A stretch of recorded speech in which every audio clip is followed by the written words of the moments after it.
Certain types of MOFs can act as cross-linking agents. One way to make polymers more viable for difficult industrial separations is to cross-link them. That induces stability in those types of materials. You could also think about adding MOFs to polymers, and instead of using polymers directly cross-linked together in terms of their chain segments, you could have links between these MOF particles dispersed in a polymer matrix. By doing so, you could create more stability for separations, things that can't be achieved for a lot of processes that are investigated today.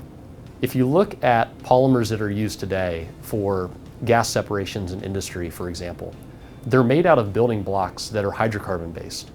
And you link together these polymers from these hydrocarbon components, and then you process them into a membrane, and then you put them in a hydrocarbon feedstock.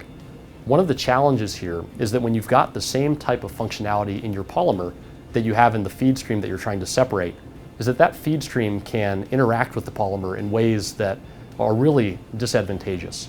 You can swell the polymer, you can dissolve the polymer, you can lose its separation performance.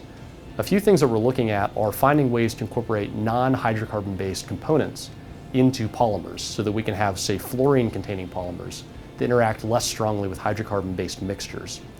Another approach would be to add MOFs.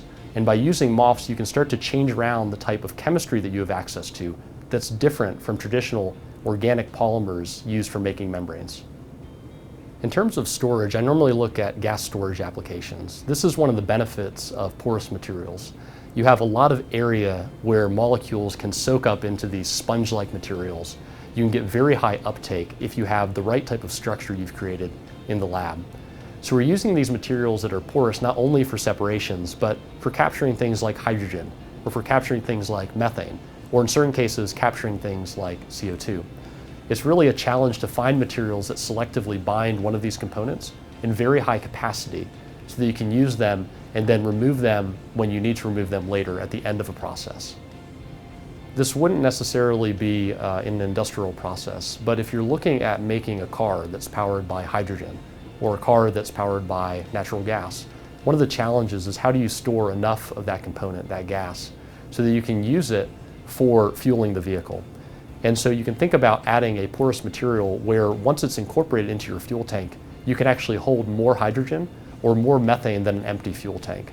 And if you can create the right porous material, you can really change around the capacity for something that can fit into a vehicle.